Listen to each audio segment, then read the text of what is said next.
G'day, Michael here. I've been asked to make the time calc script available to you. Now I'm happy to do that, but there's a little bit of a trick setting it up. So I'll just go through the process. Well, what does it do for starters? Let's just have a look at that. Let's go for a G code. Okay, so it's just basically to calculate the time that it takes to produce something. So let's just try that. Okay, now you saw two things happen then. I had the option of open with, you saw Xterm. Okay, so you have to make sure that Xterm's installed on your machine. The other thing you'll have to have is Python 3. So having a look at this, I'll open terminal. So the two things you'd have to do is go apt.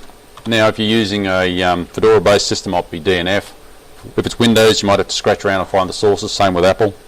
So apt install, we've got Python 3, oops, Python 3, and what's the other one? Xterm.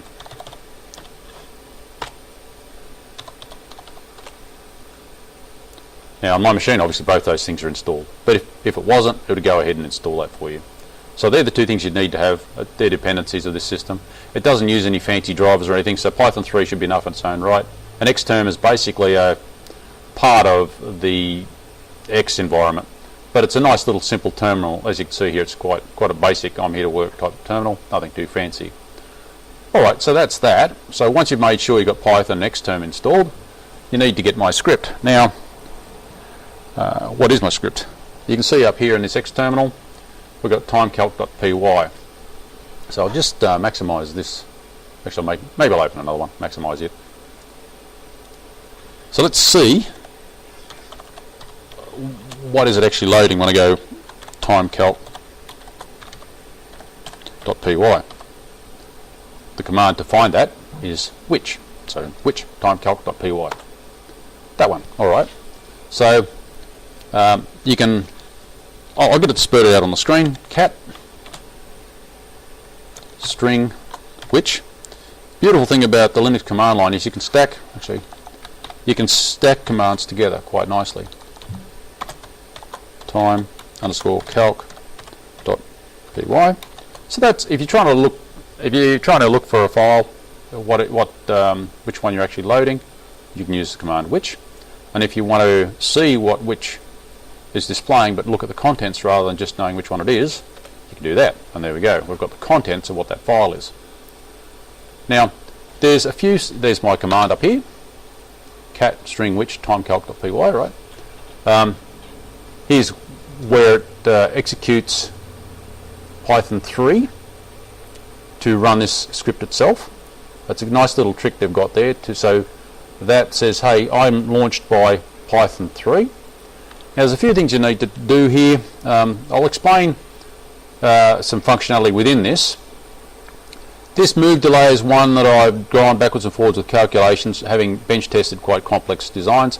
So it's worked out pretty accurately for my printers. You'll probably find it's pretty good for yours too.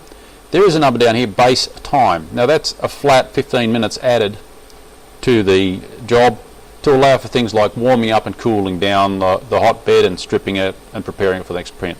So that's sort of a basic amount of time that is tied up that is not printing with a print job. If you're trying to do contract printing, you've got to account for that time too, because that's a lot of mucking around time. That's time the printer can't be working. So it's sort of dead time that's thrown in on the costing. Now, you can tweak these numbers to suit yourself a little bit, but at the end of the day, these work out pretty good, and make sure you've got sort of a couple of minutes up your sleeve for the print job. It also gives you a better impression for how long it takes you to get things done. So you know you can print 5 in a day instead of it telling you some shorter time, which is the actual print time. You think you can do 10, but you actually only can do say 5 in a day. So this gives you a better feel for what actually your output of your printer might really be, not just how fast it can belt out the actual print. So feel free to change this to suit yourself. Now here you've got the question, if trace equals 1, then we open this log file. And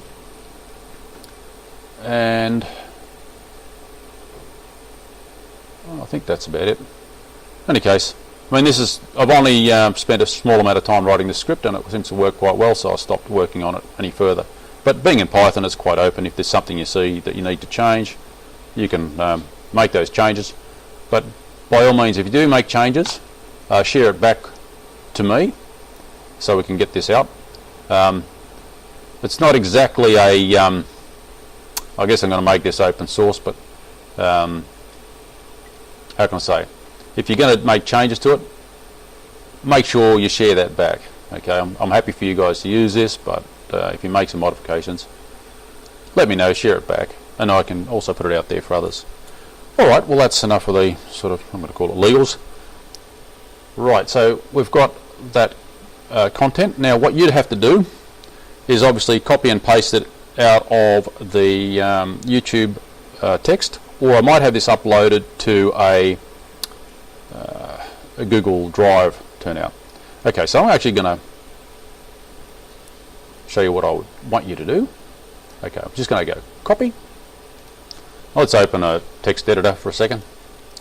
Oh, it was an accessory. Let's any good text editor. I'm not so sure about text editors on Windows. You might actually have to download one that actually gives you clean text. A lot of the Windows-based things try to put fancy headers and things in the file, but whereas we want an honest, straightforward text editor that doesn't give us any garbage. So I'm going to go paste. So I've just created this file. Now, with Pluma, there's quite some nice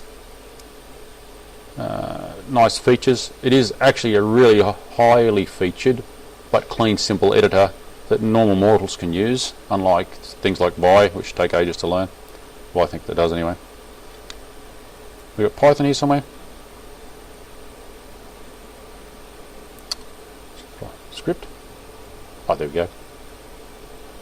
It's Python 3. So with syntax highlighting, you can actually read it more correctly. You can see the comments are in blue, and you can see all these variables. So if you're trying to look for things with a syntax highlighting text editor, it's very easy to find your way in Python.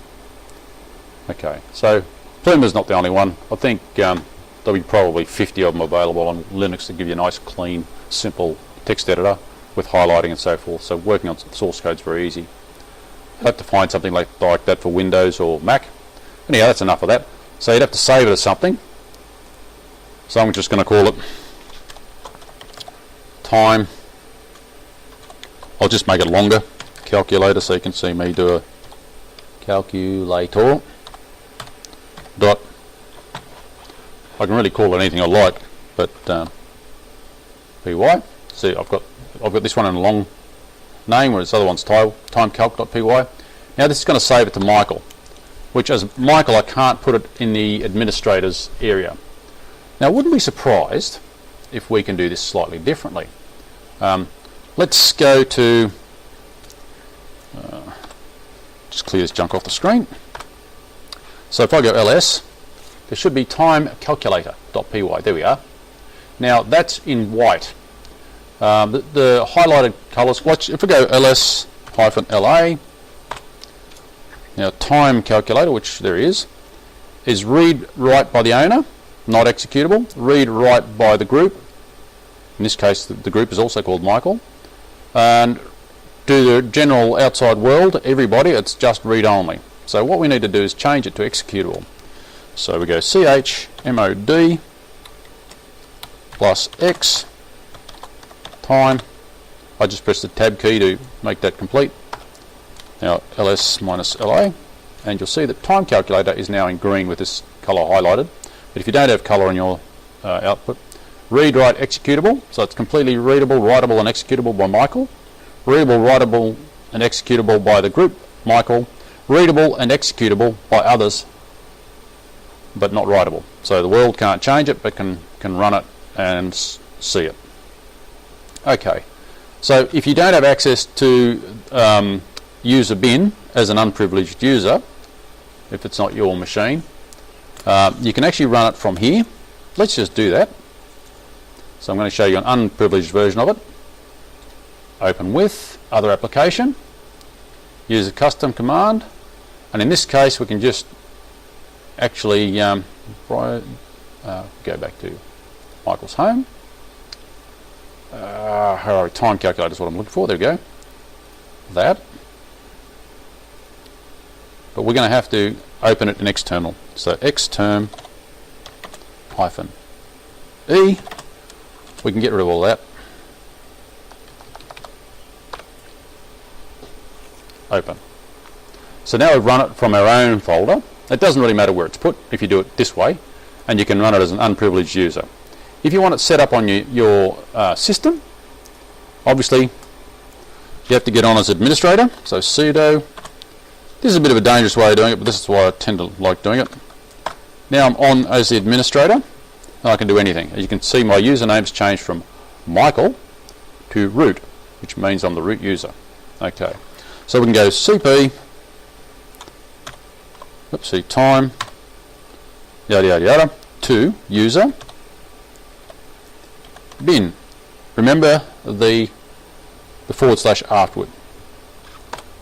Okay, so now if we are to, let's go back to our G-code file, open with other application, we use the custom command. Now we can just go xterm -e time _calculator. Now this .py. Now the system itself will find time calculator in user bin, whereas the previous one I had to go home Michael time calculator. Here it'll actually just find it because user bin's on our path. Okay, so let's try that. No uppercase lettering, mistake. Properties. So I've made a mistake here, we'll fix that. Open with that one, remove that. Close. Actually, I'll remove the other ones too. So that's how you delete these associations. Now I'm using Ubuntu Mate, which I find the easiest for setting up this sort of thing. I do find it a nice system all around. It's very sort of adaptable and changeable. Okay, open with other application. This time hopefully I won't make that mistake. Xterm -e time _lowercase calculator .py. So you have to give it the right name. Now Windows is disregards upper and lowercase lettering, but all the Unices, uppercase T is different to lowercase t, etc. Okay, let's try that. That should work. There we go. So that was basically that setup. So I'll put the text. I'm going to try putting the text in the YouTube link. If not, then I'll have to make a link to an external storage area. Well, I guess that's it from me. Feel free to like, share, subscribe, ask a question, leave a comment. Bye for now.